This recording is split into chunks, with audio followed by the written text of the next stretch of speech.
नमस्कार मित्रों, हमारे अपने YouTube चैनल कुर्मी व्यूज में मैं विनोद आप सभी का स्वागत करता हूं। दोस्तों, 7 जुलाई से ना दिल बहुत खुश था। दिल में खुशी की कोई जगह नहीं बची थी, पर समय का अभाव बहुत था, इसलिए मैं समय पर आप लोगों तक अपडेट नहीं पहुंचा पाया। हो सके तो इस वजह से मेरे को थोड़ी सी माफ तो जरूर कर दीजिएगा। दोस्तों, कुछ दिन पहले मैं भी नरेंद्र भाई मोदी पर गलत टिप्पणियां किया करता था, पर उनकी लीडरशिप क्वालिटी को फिर से एक बार सैल्यूट करने का दिल कर रहा है। जो 70 साल के इतिहास में कभी नहीं हुआ ना, वो नरेंद्र भाई मोदी जी ने कर दिया है। जो 70 साल के इतिहास में कभी नहीं हुआ, वह नरेंद्र भाई मोदी जी ने कर दिया। मैं उनकी विकास कार्य या उनकी कार्य प्रणाली की बात नहीं कर रहा हूँ। इसमें तो लोगों की अनेकों विचार और मतें भिन्न भिन्न हो सकती हैं। बहुत कोई मोदी जी की विचारधाराएं और उनकी कार्यशैली से प्रभावित नहीं है, जो स्वाभाविक भी है, क्योंकि सभी की विचारधाराएं, मानसिकताएं अलग अलग होती है। तो हम उन पे जबरदस्ती अपनी विचारधाराएं थोप नहीं सकते, है ना। लेकिन जो काबिलिय तारीफ डिसीजन लिए जाते हैं या जो अच्छी काम होती है, उनकी तो तारीफ और प्रशंसा तो बनती है ना यारो। उनकी तारीफ और प्रशंसा तो बनती है ना यारो। इसलिए मैं मोदी जी का आज इतना तारीफ कर रहा हूं। दोस्तों, 70 साल के इतिहास में ना कभी भी कुर्मियों को इतना सम्मान नहीं मिला जो मोदी के कैबिनेट विस्तार में मिल रहा है। आप सभी लोग अनुप्रिया दीदी के संसद भवन में दिए गए भाषण को जरूर सुने होंगे, या नहीं सुने हैं ना तो जाकर एक बार जरूर सुनिएगा, है ना। जाकर एक बार जरूर सुनिएगा, जिसमें दीदी ने सरदार पटेल की अपमान की बात की। दोस्तों, भारत आजाद हुए 70 साल से अधिक हो गए, पर इन 70 सालों में सरदार पटेल के समाधि के लिए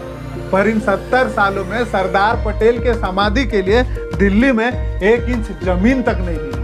यही बात अनुप्रिया दीदी ने संसद भवन में जोरदार तरीके से की। आप इस वीडियो को जरूर देखिएगा दोस्तों, हमारा ये रिक्वेस्ट है।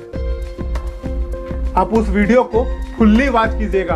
वाकई आपको अनुप्रिया दीदी पे गर्व महसूस होगी और आपको अनुप्रिया दीदी पे सरदार पटेल का छवि दिखना जरूर शुरू हो जाएगा, है ना। दोस्तों, सरदार पटेल से प्रधानमंत्री पद छीनी गई थी, यह किसी से छिपी है क्या? कुर्मियों के साथ छलावा 70 साल के इतिहास में छुपी हुई है क्या? कुर्मियों को मराठा, गुज्जर, लोधी, पटेल, पाटीदार, बघेल, महतो, प्रधान मंडल, सचान आदि में बांटा गया और शासन प्रणाली से दूर रखा गया, यह किसी से छुपी हुई है क्या? अपने स्वार्थ के लिए नेहरू, गांधी और कांग्रेस ने कुर्मियों को इतना छीला, यह भी किसी से छुपा हुआ है क्या? दोस्तों, छुपा नहीं हुआ है। 70 साल से आप हिस्टोरी निकालिए, गूगल बाबा का यूज कीजिए, यूट्यूब, वेबसाइट, जो देखना है देखिए, सब कुछ प्रमाण आपको लिखित मिलेंगे। सब कुछ प्रमाण आपको लिखित मिलेंगे। पर आज हम इतिहास में हुई गलतियां या छलावा की बात करने वाले नहीं हैं। पर आज हम इतिहास में हुई छलावा या गलती की बात करने वाले नहीं हैं। अभी तो हमें जश्न मनाने का मौका मिला है। मनाओ जश्न, करो आतिशबाजी और बांटो मिठाई। मनाओ जश्न, करो आतिशबाजी और बांटो मिठाई। भाइयों, जिस पार्टी को ये लिब्रांडो, लिबरल और सेकुलरवादी, ब्राह्मणवादी का पार्टी बताते थे और अपने एजेंडा की हवा बहाते थे, उन लोगों की बोलती ना एकाएक बंद हो गई है। मानो उन लोगों को सांप ने सूंघ लिया। पर कोई नहीं यारो, इन लिब्रांडो की और भी बुरे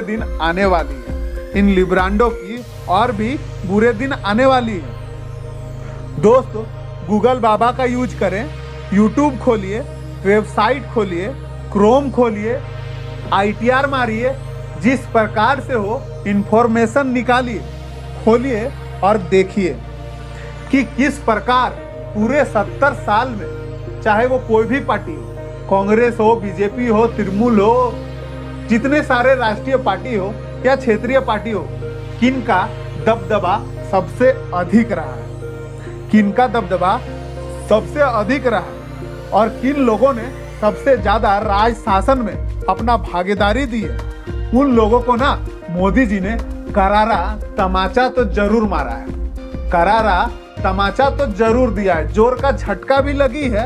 आप समझ रहे हैं दोस्तों मैं किनकी बात कर रहा हूं। उन लोगों की असली औकात मोदी जी ने तो बता ही दी कि तुम लोगों की बेटा असली औकात क्या है। मोदी कैबिनेट में 72 मंत्रालय में, मोदी कैबिनेट के 72 मंत्रालय में से 55 से अधिक मंत्रालयों पर पिछड़ी जाति, आदिवासी और दलितों को स्थान दिया गया है। 8 से 9 सीट ऐसे हैं जिसमें अल्पसंख्यक, पारसी, क्रिश्चियन आदि को भी घुसेड़ा गया है। बाकी कितना बचा हो आप समझदार हैं और किनका क्या औकात दिखाओ आप समझदार हैं। मैं इनडायरेक्टली वे में बता रहा हूं, आप लोग सब कुछ समझदार है, पढ़े लिखे हैं तो आपको समझ में जरूर आएगा, या फिर रिसर्च भी कर लीजिए, है ना दोस्तों। वाकई दोस्तों 70 साल में ऐसा कभी नहीं हुआ और 70 साल के भारतीय राजनीति में ऐसा देखने को कभी नहीं मिला है ना।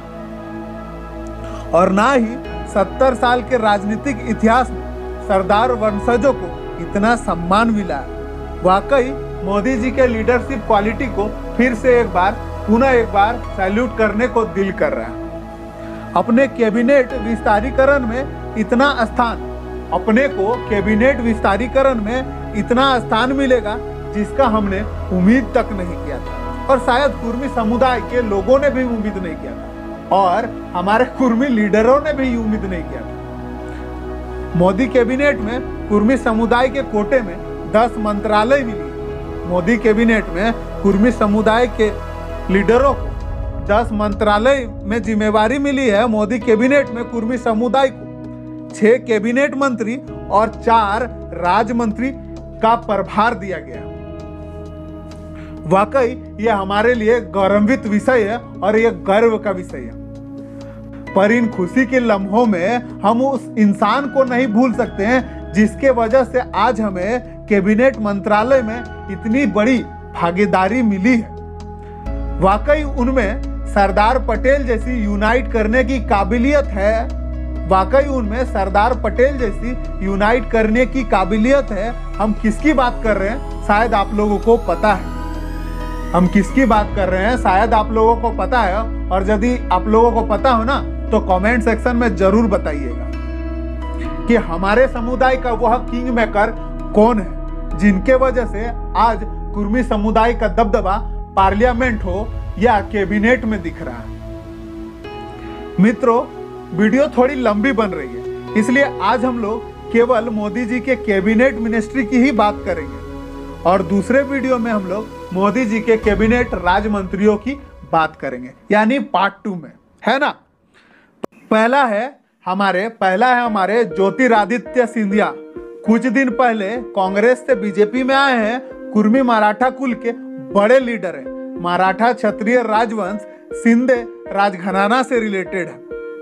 मध्य प्रदेश में राज्यसभा सांसद भी थे और अभी उन्हें नागरिक उड्डयन मंत्री का कार्यभार सौंपा गया है। दूसरा है हमारे रामचरण प्रसाद सिंह। 2010 में बिहार के राज्यसभा सांसद रहे हैं और पॉलिटिक्स में आने से पहले यूपी के आईएएस अफसर भी थे। वर्तमान में जनता दल के राष्ट्रीय अध्यक्ष हैं और अभी उन्हें मोदी कैबिनेट में स्टील मिनिस्ट्री का कार्यभार सौंपा गया है ना। अभी उन्हें मोदी कैबिनेट में स्टील मिनिस्ट्री का कार्यभार सौंपा गया। तीसरा स्थान की बात करें, मनसुख मांडविया गुजरात से हैं। गुजरात के राज्यसभा सांसद भी रहे और आरएसएस में अच्छी पकड़ भी है।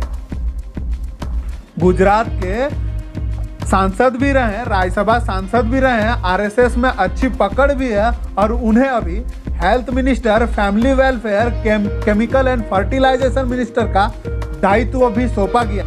पर कुछ लिब्रांडो पर कुछ लिब्रांडो उनकी पुराने ट्यूट को निकालकर उनकी इंग्लिश थोड़ी कमजोर है, क्योंकि गुजरात में ऐसा सिस्टम बनाया गया है ना कि सब कोई अपनी मातृभाषा में पढ़ सकते हैं। उनकी इंग्लिश थोड़ी कमजोर है, इस वजह से कुछ लिब्रांडो उन्हें ट्रोल कर रहे हैं। उनकी स्पेलिंग मिस हो रही है या कुछ भी बहुत सारे प्रॉब्लम थे, मैंने उनके ट्वीट देखे, तो उस वजह से उन्हें ट्रोल कर रहे हैं। तो इन महानुभावों को कौन समझाए कि यह भारत देश है, यहाँ इंग्लिश कंपलसरी नहीं है। इन गुलाबी मानसिकता वाले लोगों को कौन बताने वाली है, यहाँ इंग्लिश कंपलसरी नहीं है। भारत में हिंदी हमारी मातृभाषा है, हिंदी जानना अनिवार्य है। छोड़िए इन सालों की जो जली है उन्हें जले रहने दिया जाए, और लगी है मिर्ची तो लगे रहे। चौथे की बात करें हम, चौथे हैं हमारे जी किशन रेड्डी। सिकंदराबाद से लोकसभा सांसद हैं और इससे पहले केंद्रीय गृह राज्य मंत्री भी थे, लेकिन अब उनका प्रमोशन होकर उन्हें कैबिनेट मिनिस्ट्री में सांस्कृतिक, पर्यटन और पूर्वोत्तर राज्यों का विकास कार्य का जिम्मा उनके कंधों पे ही सौंपा गया। हमारा पुरुषोत्तम रूपाला गुजरात अमरेली से सांसद हैं और 2016 से राज्यसभा सांसद भी हैं। गुजरात में पाटीदार समुदाय के बड़े नेता माने जाते हैं और अभी कैबिनेट मंत्रालय में मत्स्य विभाग, पशुपालन विभाग और डेयरी विभागों का दायित्व इनके कंधों पे सौंपा गया है। छठा की बात करें, छठा है हमारे नारायण राणे। महाराष्ट्र से राज्यसभा सांसद हैं, कांग्रेस के पूर्व सीएम भी थे। 2005 से पहले शिवसेना में थे। हिंदू सम्राट बाबा साहेब ठाकरे को अपना आदर्श और राजनीतिक गुरु मानते हैं और अभी वर्तमान में उनको कैबिनेट मिनिस्ट्री में माइक्रो स्मॉल मीडियम इंटरप्राइजेस का कैबिनेट मिनिस्ट्री का दायित्व सौंपा गया। ये हमारे लिए खुशखबरी की बात है, ये हमारे लिए बहुत खुशखबरी वाली बात है कि मोदी जी कुर्मी लीडरों के माध्यम से कुर्मी समुदाय को लघु उद्योग से जोड़ना चाहते हैं, क्योंकि भारत के कृषक जाति हमारे समुदाय किसी भी प्रकार से आत्मनिर्भर बनने चाहिए। धन्यवाद हो मोदी जी आपके इस प्रकार के डिसीजन। दोस्तों, हम मोदी जी का धन्यवाद तो करते ही हैं, क्योंकि मोदी जी ने हमें कैबिनेट मिनिस्ट्री में इतनी भागीदारी दी, लेकिन साथ में दोस्तों हम लोग कुर्मी समुदाय के वो किंग मेकर को भी ना भूलें, जिसके वजह से कुर्मी समुदाय में आज इस तरह का शक्ति का प्रदर्शन हो रहा है। और ये शक्ति का प्रदर्शन के वजह से ही आज कुर्मी समुदाय कैबिनेट में इतनी भागीदारी मिली है। तो पुनः एक बार अपने समुदाय के किंग मेकर को भी सैल्यूट है। और दोस्तों, वीडियो बनाने में ना बहुत मेहनत लगती है, इसलिए लाइक तो बनता है। कुर्मी समुदाय से हो, हमारे चैनल पर नए आए हो तो सब्सक्राइब करना ना भूलें। और एक रिक्वेस्ट है यारो, वीडियो को शेयर जरूर करें। आप लोग ना वीडियो को शेयर नहीं कर रहे हैं, जिस वजह से मेरा मोराल और मोटिवेशन डाउन हो रहा है। इसलिए अपने समुदाय से हैं तो इस भाई को कोऑपरेट जरूर करें यार, ताकि मैं आप लोगों को कुर्मी समुदाय से रिलेटेड वीडियो बनाता रहूं। धन्यवाद। जय कुर्मेश्वर, जय शिवाजी, जय जय संतान। और दोस्तों, हमारा पार्ट 2 देखना ना भूले मोदी कैबिनेट के राज्यमंत्रियों के बारे में। कल मैं इस पे वीडियो बना दूंगा, तो हमारे चैनल से जुड़े जरूर रहिए। धन्यवाद।